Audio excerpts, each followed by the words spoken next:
हरे कृष्णा। विद्वान सात्विकी इशारे से ही दूसरों के मन की बात समझ लेने वाले थे। वे उन दुष्ट चित्त पापियों के उस पापपूर्ण अभिप्राय को शीघ्र ही ताड़ गए। फिर उसके प्रतिकार के लिए वे सभा से बाहर निकलकर कृतवर्मा से मिले और इस प्रकार बोले, तुम शीघ्र ही अपनी सेना को तैयार कर लो और स्वयं भी कवच धारण करके व्यूहाकार खड़ी हुई सेना के साथ सभा भवन के द्वार पर डटे रहो, जब तक मैं अनायास ही महान कर्म करने वाले भगवान श्री कृष्ण को कौरवों के षड्यंत्र की सूचना देता हूँ। ऐसा कहकर वीर सात्विकी ने सभा में प्रवेश किया, मानो सिंह पर्वत की कंदरा में घुस रहा हो। वहां जाकर उन्होंने महात्मा केशव से कौरवों का अभिप्राय बताया। फिर धृतराष्ट्र और विदुर को भी इसकी सूचना दी। सात्विकी ने किंचित मुस्कुराते हुए से उन कौरवों के इस अभिप्राय को इस प्रकार बताया, सभासदों, कुछ मूर्ख कौरव एक ऐसा नीच कर्म करना चाहते हैं जो धर्म, अर्थ और काम सभी दृष्टियों से साधु पुरुषों द्वारा निंदित है। यद्यपि इस कार्य में उन्हें किसी प्रकार की सफलता प्राप्त नहीं हो सकती। क्रोध और लोभ के वशीभूत हो, काम एवं रोष से तिरस्कृत होकर कुपक्षपात पात्मा एवं मूढ़ मानव यहाँ आकर भारी बखेड़ा पैदा करना चाहते हैं। जैसे बालक और जड़ बुद्धि वाले लोग जलती आग को कपड़े से बांधना चाहें, उसी प्रकार ये मंद बुद्धि कौरव इन कमल नयन भगवान श्री कृष्ण को यहाँ कैद करना चाहते हैं। सात्विकी का ये वचन सुनकर दूरदर्शी विदुर ने कौरव सभा में महाबाहु धृतराष्ट्र से कहा, परम तप नरेश, जान पड़ता है आपके सभी पुत्र सर्वथा काल के अधीन हो गए हैं, इसीलिए वे ये अकीर्ति कारक और असंभव कर्म करने को उतारू हुए हैं। सुनने में आया है कि वे सब संगठित होकर पुरुष सिंह कमल नयन भगवान श्री कृष्ण को तिरस्कृत करके हठ पूर्वक कैद करना चाहते हैं। ये भगवान श्री कृष्ण दुर्गश वीर हैं, इन्हें कोई भी पकड़ नहीं सकता। इनके पास आकर सभी विरोधी जलती आग में गिरने वाले पतंगों के समान नष्ट हो जाएंगे। जैसे क्रोध में भरा हुआ सिंह हाथियों को नष्ट कर देता है, उसी प्रकार ये भगवान श्री कृष्ण यदि चाहें तो क्रुद्ध होने पर समस्त विपक्षी योद्धाओं को यमलोक पहुंचा सकते हैं। परंतु ये पुरुषोत्तम श्री कृष्ण किसी प्रकार भी निंदित अथवा पाप कर्म नहीं कर सकते, ना कभी धर्म से पीछे हट सकते हैं। श्री कृष्ण जिस प्रकार घोड़े, रथ, हाथियों सहित वाराणसी नगरी को जला दिया चुके हैं और काशी राज को उनके सगे संबंधियों सहित मार डाला है, उसी प्रकार ये शंख चक्र गदा धारण करने वाले भगवान श्री कृष्ण स्वयं कालेश्वर होकर हस्तिनापुर को दग्ध करके कौरवों का नाश कर डालेंगे। यदुकुल को सुख पहुंचाने वाले श्री कृष्ण जब अकेले पारिजात का अपहरण करने लगे, उस समय अत्यंत कोप में भरे हुए इंद्र ने उनके ऊपर वसुओं के साथ आक्रमण किया, परंतु वे भी पराजित हुए थे। निमोर्चन नामक स्थान में मुर दैत्य ने 6000 शक्तिशाली पाश लगा रखे थे, जिन्हें इन वसुदेव नंदन श्री कृष्ण ने निकट जाकर काट डाला था। इन्हीं श्री कृष्ण ने सौब के द्वार पर पहुंचकर अपनी गदा से पर्वत को विदीर्ण करते हुए मंत्रियों सहित दुमतसेन को मार गिराया था। अभी कौरवों की आयु शेष है, इसीलिए सदा धर्म पर दृष्टि रखने वाले कमल नयन भगवान श्री कृष्ण इन पापचारियों को दंड देने में समर्थ होकर भी क्षमा करते जा रहे हैं। यदि ये कौरव अपने सहयोगी राजाओं के साथ गोविंद को बंदी बनाना चाहते हैं, तो सब के सब आज यमराज के अतिथि हो जाएंगे। जैसे तिनकों के अग्रभाग सदा महाबलवान वायु के पाश में होते हैं, उसी प्रकार समस्त कौरव चक्रधारी श्री कृष्ण के अधीन हो जाएंगे।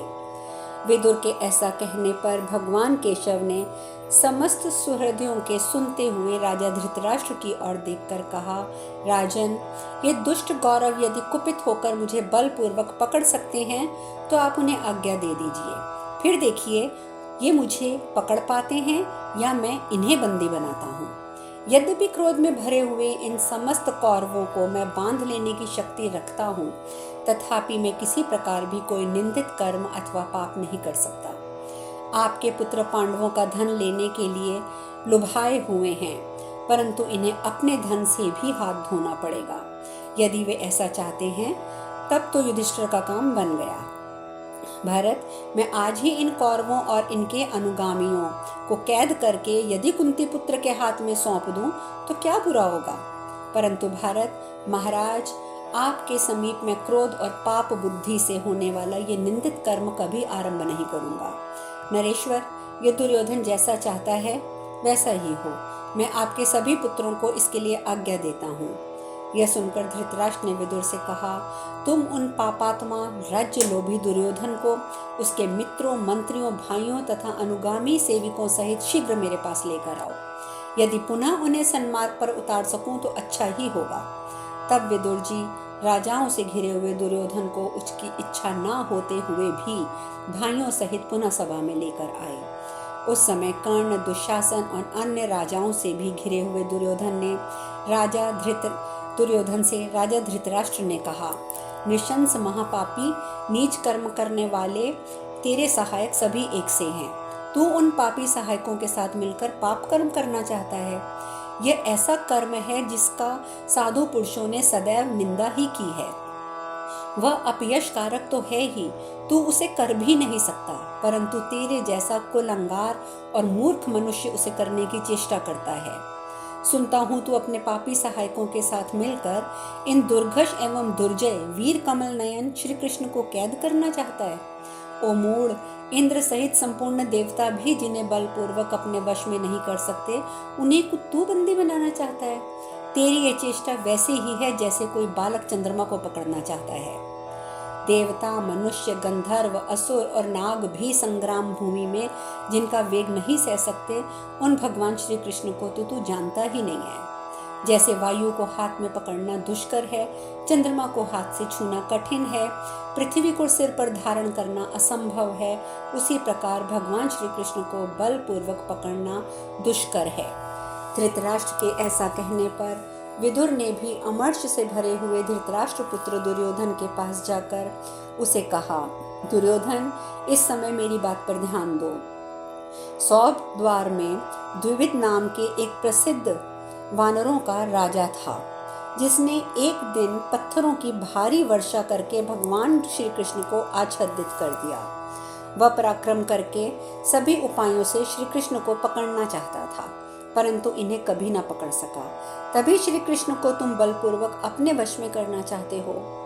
अरे, पहले की बात है, प्राग्ञ ज्योतिषपुर में गए हुए श्री कृष्ण को दानवों सहित नरकासुर ने भी बंदी बनाने की चेष्टा की थी, परंतु वो भी वहां सफल ना हो सका। उन्हीं को तुम बलपूर्वक अपने वश में करना चाहते हो। अनेक युगों तथा असंख्य आयु वाले नरकासुर को युद्ध में मारकर श्री कृष्ण उसके यहाँ सहस्त्रों राजकन्याओं का उद्धार करके ले आए और उन सबके साथ विधि पूर्वक विवाह भी किया। निर्मोचन में 6000 बड़े बड़े असुरों को भगवान ने पाशों में बांध लिया। वे असुर भी जिन्हें बंदी ना बना सके, उन्हीं को तुम बलपूर्वक वश में करना चाहते हो। भरत श्रेष्ठ, इन्होंने ही बाल्यावस्था में बकी पूतना का वध किया था और गौओं की रक्षा करने के लिए हाथ पर गोवर्धन पर्वत को धारण किया था। अरिष्टासुर, धेनुक, महाबली चाणूर, अश्वराज केशी, कंस भी लोकहित के विरुद्ध आचरण करने पर श्री कृष्ण के हाथ से मारे गए थे। जरासंध, दंतवक्र, पराक्रमी शिशुपाल, बाणासुर भी इन्हीं के हाथों से मारे गए तथा अन्य बहुत से राजाओं का भी इन्होंने संहार किया है। अमित तेजस्वी भगवान श्री कृष्ण राजा वरुण पर विजय पाते हैं। इन्होंने अग्निदेव को भी पराजित किया है। पराजित हरण, पारिजात हरण करते समय साक्षात शचीपति इंद्र को भी उन्होंने जीता है। इन्होंने एकांड वन में जल के सोते समय मधु और कैटभ नामक दैत्यों को मारा था और दूसरा शरीर धारण करके हयग्रीव नामक राक्षस को भी इन्होंने ही वध किया था। ये ही सबके कर्ता हैं, इनका दूसरा कोई कर्ता नहीं है। सबके पुरुषार्थ के कारण भी यही हैं। ये भगवान श्री कृष्ण जो जो इच्छा करें वह सब अनायास ही कर सकते हैं। अपनी महिमा से कभी च्युत न होने वाले इन भगवान गोविंद का पराक्रम भयंकर है। तुम इन्हें अच्छी तरह नहीं जानते। ये क्रोध में भरे हुए विषधर सर्प के समान भयानक हैं और सत्पुरुषों द्वारा प्रशंसित एवं तेज की राशि हैं। अनायास ही महान पराक्रम करने वाले महाभाव भगवान श्री कृष्ण का तिरस्कार करने पर तुम अपने मंत्रियों सहित उसी प्रकार नष्ट हो जाओगे जैसे पतंग आग में पड़कर भस्म हो जाता है। इस प्रकार श्री महाभारत उद्योग पर्व के अंतर्गत भगवान उद्यान पर्व में विदुर वाक्य विषयक 130वां अध्याय पूर्ण हुआ। वैशंपायन जी कहते हैं, जन्मेजय, विदुर जी के ऐसा कहने पर शत्रु समूह का संहार करने वाले शक्तिशाली श्री कृष्ण ने धृतराष्ट्र पुत्र दुर्योधन से इस प्रकार कहा, दुर्बुद्धि दुर्योधन, तू मोहवश जो मुझे अकेला मान रहा है, मेरा तिरस्कार कर रहा है, मुझे पकड़ना चाहता है, ये तेरा अज्ञान है। देख, सब पांडव यही हैं। अंधक वृषिणी वंश के सभी वीर भी यहाँ मौजूद हैं। आदित्य गण, रुद्र गण, महर्षियों सहित वसुगण सभी यहाँ मौजूद हैं। ऐसा कहकर विपक्षी वीरों का विनाश करने वाले भगवान केशव उच्च स्वर में अट्ठास करने लगे। हंसते समय उन महात्मा श्री कृष्ण के श्री अंगों में स्थित विद्युत के समान कांति वाले और अंगूठे के बराबर छोटे छोटे शरीर वाले देवता आग की लपटें छोड़ने लगे। उनके ललाट में ब्रह्मा और वक्ष स्थल में रुद्रदेव विराजमान थे। समस्त लोकपाल उनकी भुजाओं में स्थित थे। मुख से अग्नि की लपटें निकलने लगी। आदित्य, साध्य, वसु, दोनों अश्विनी कुमार, इंद्र सहित मरुदगण, विश्वदेव, यक्ष, गंधर्व, नाग, राक्षस सभी उनके विभिन्न अंगों से प्रकट हो गए। उनकी दोनों भुजाओं से बलराम और अर्जुन का प्रादुर्भाव हुआ। दाहिनी भुजा से धनुर्धर अर्जुन और बाहीं से हलधर बलराम विद्यमान थे। भीमसेन, युधिष्ठिर और माद्री नंदन नकुल सहदेव भगवान के पृष्ठ भाग में स्थित थे। प्रद्युम्न आदि वृषणी वंशी और अंधक वंशी योद्धा हाथों में विशाल आयुध धारण किए भगवान के अग्रभाग से प्रकट हुए। शंख, चक्र, गदा, शक्ति, शांग, धनुष, हल, नंदक नामक खड़क, ये सब ऊपर उठे हुए समस्त आयुध श्री कृष्ण की अनेक भुजाओं में दैदीप्यमान दिखाई देने लगे। उनके नेत्रों से, नासिका के छिद्रों से, दोनों कानों से सब और अत्यंत भयंकर धूम युक्त आग की लपटें प्रकट हो रही थी। समस्त कूपों से सूर्य के समान दिव्य किरणें छिटक रही थी। महात्मा श्री कृष्ण के उस भयंकर रूप को देखकर समस्त राजाओं के मन में भय समा गया। उन्होंने अपने नेत्र बंद कर लिए। द्रोणाचार्य, भीष्म, परम बुद्धिमान विदुर, महाभाग संजय और तपस्या के धनी महर्षियों को छोड़कर अन्य सब लोगों की आंखें बंद हो गई थी। इन द्रोण आदि को भगवान जनार्दन ने स्वयं ही दिव्य दृष्टि प्रदान की थी, अतः वे आंखें खोलकर उन्हें देखने में समर्थ हो सके। उस सभा भवन में भगवान श्री कृष्ण का वह परम आश्चर्यमय रूप देखकर देवताओं की दुदुम्बियां बजने लगी। उनके ऊपर फूलों की वर्षा होने लगी। कमल नयन यदु तिलक भगवान श्री कृष्ण, आप ही संपूर्ण जगत के हितैषी हैं, मुझ पर कृपा कीजिए। ऐसे शब्द धृतराष्ट्र के मुख से अनायास ही निकलने लगे। भगवान, मेरे नेत्रों को तिरोधान हो चुका है, परंतु आज मैं आपसे पुनः दोनों नेत्र मांगता हूँ। केवल आपका दर्शन करना चाहता हूँ, आपके सिवा किसी और को नहीं देखना चाहता। तब महाबाहु जनार्दन ने धृतराष्ट्र से कहा, कुरुनंदन, आपको 2 अदृश्य नेत्र प्राप्त हो जाएं। महाराज जन्मेजय, वहां ये अद्भुत बात हुई कि धृतराष्ट्र ने भी भगवान श्री कृष्ण के उस विश्व रूप का दर्शन करने की इच्छा से 2 नेत्र प्राप्त कर लिए। सिंहासन पर बैठे हुए धृतराष्ट्र को नेत्र प्राप्त हो गए। ये जानकर ऋषियों सहित सब नरेश आश्चर्यचकित हो मधुसूदन की स्तुति करने लगे। भरतश्रेष्ठ, उस समय सारी पृथ्वी डगमगाने लगी।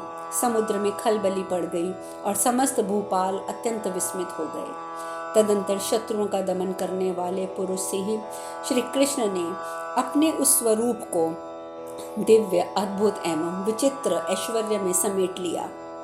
तत्पश्चात वे मधुसूदन ऋषियों से आज्ञा ले सात्यकी और कृतवर्मा का हाथ पकड़े सभा भवन से चल दिए। उनके जाते ही नारद आदि महर्षि भी अदृश्य हो गए। वह सारा कोलाहल शांत हो गया। ये एक बहुत अद्भुत सी घटना हुई थी।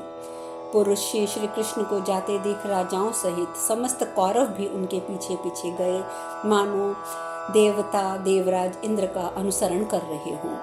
परंतु अप्रमेय स्वरूप भगवान श्री कृष्ण उन समस्त नरेश मंडल की कोई परवाह न करके धूम युक्त अग्नि की भांति सभा भवन से बाहर निकल आए।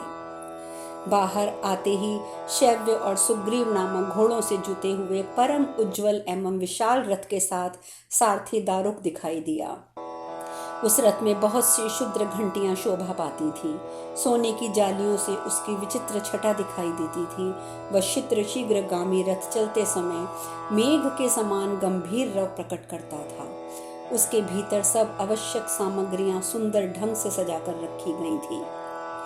इस प्रकार वृष्णि वंश के सम्मानित वीर हृदिक पुत्र महारथी कृतवर्मा भी एक दूसरे रथ पर बैठे दिखाई दिए। शत्रुदमन भगवान श्री कृष्ण का रथ उपस्थित है और अब ये यहाँ से चले जाएंगे, ऐसा जानकर महाराज धृतराष्ट्र ने पुनः उनसे कहा, शत्रुसूदन जनार्दन, पुत्रों पर मेरा बल कितना काम करता है ये आप देख रहे हैं। सब कुछ आपकी आंखों के सामने है, आपसे कुछ भी छिपा नहीं है। केशव, मैं भी चाहता हूँ कि कौरव पांडवों में संधि हो जाए। मैं इसके लिए प्रयत्न भी करता हूँ, परंतु मेरी इस अवस्था को समझकर आपको मेरे ऊपर संदेह नहीं होना चाहिए। केशव, पांडवों के प्रति मेरा भाव पापपूर्ण नहीं है। मैंने दुर्योधन से जो हित की बातें कही हैं वह आपको ज्ञात हैं। माधव, मैं सब उपायों से शांति के लिए प्रयत्नशील हूँ। इस बात से को लेकर ये समस्त कौरव और बाहर से आए हुए जितने भी राजा हैं ये सब भी जानते हैं। वैशंपायन जी आगे कहते हैं, जन्मेजय, तदंतर महाबाहु श्री कृष्ण ने राजा धृतराष्ट्र, आचार्य द्रोण, पितामह भीष्म, विदुर, वाहिक और कृपाचार्य से कहा, कौरव सभा में जो घटना घटित हुई है उसे आप लोगों ने प्रत्यक्ष देखा है। मूर्ख दुर्योधन किस प्रकार अशिष्ट की भांति आज रोषपूर्वक सभा से उठकर गया था। महाराज धृतराष्ट्र भी अपने आप को असमर्थ बता रहे हैं। अतः अब मैं आप सब लोगों से आज्ञा चाहता हूँ, मैं युधिष्ठिर के पास जाऊंगा। नरश्रेष्ठ जन्मेजय तत्पश्चात रथ पर बैठकर प्रस्थान के लिए उद्यत हुए भगवान श्री कृष्ण से पूछकर भरतवंश के महान धनुर्धर उत्कृष्ट वीर उनके पीछे दूर तक गए। अब शेष कथा कल। हरे कृष्णा।